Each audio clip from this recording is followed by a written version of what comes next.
فضیلت اہل بیت علیہم بیان کر رہے تھے۔ تمام مومنین جو ابھی بھی فرش اعضاء سے دور ہیں ان سے گزارش ہے کہ فرش مجلس پہ تشریف لے آئیں، کیونکہ بہرحال فرش مجلس پر بیٹھنے کا ثواب زیادہ ہے اور فرائض پیشخانی بھی مکمل ہو چکا ہے۔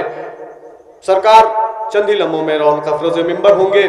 یہاں سے ایک مطلع اور 3-4 شعر حاضر خدمت کرتا ہوں کہ امام حسین علیہ السلام اپنے پروردگار سے محو گفتگو ہو کر کچھ کہتے ہیں، سماعت کریں گے کہ تو محمد کے تیرے ناز اٹھائے گا حسین، تو محمد کے تیرے ناز اٹھائے گا حسین، تیری نعمت کے ہر ایک احسان چکائے گا حسین، تو محمد کے تیرے ناز اٹھائے گا حسین، تیری نعمت کے ہر ایک احسان چکائے گا حسین۔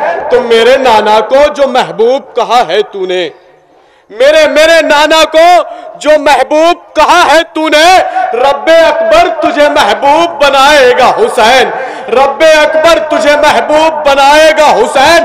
تو بھی ہمراہ رضا بکنے پر ہوگا مجبور، تو بھی ہمراہ رضا بکنے پر ہوگا مجبور، تہے خنجر تیری قیمت وہ لگائے گا حسین، تہے خنجر تیری قیمت وہ لگائے گا حسین۔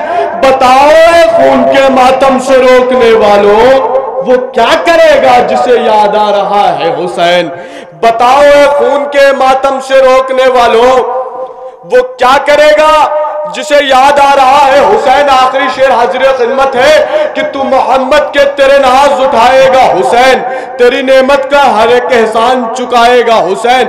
اس بات کو ذہن میں رکھیے گا کہ معراج کہتے ہیں بلندی کو۔ امام حسین علیہ السلام سے اپنے پروردگار سے کیا کہہ رہے ہیں، سماعت کریں گے۔ تو محمد کے تیرے ناز اٹھائے گا حسین، تیری نعمت کے ہر ایک احسان چکائے گا حسین، میرے نانا کو جو محبوب کہا ہے تو نے، رب اکبر تجھے محبوب بنائے گا حسین۔ تو بھی ہمراہ رضا بکنے پر ہوگا مجبور، تہے خنجر تیری قیمت وہ لگائے گا حسین۔ بتاؤ اے خون کے ماتم سے روکنے والوں وہ کیا کرے گا، وہ کیا کرے گا جسے یاد آ رہا ہے حسین۔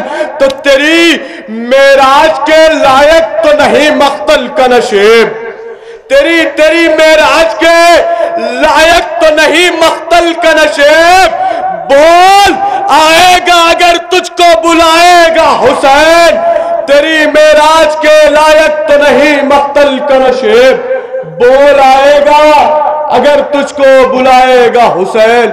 آئیے حضرات بڑے ہی عزت و احترام کے ساتھ چلتے ہیں بارگاہ حجت الاسلام والمسلمین عالی جناب عزت مولانا افسر حسین صاحب قبلہ کی بارگاہ میں کہ وہ رونق افروز ممبر ہو اور اپنے بیان سے مومنین کے قلوب کو منور فرمائے۔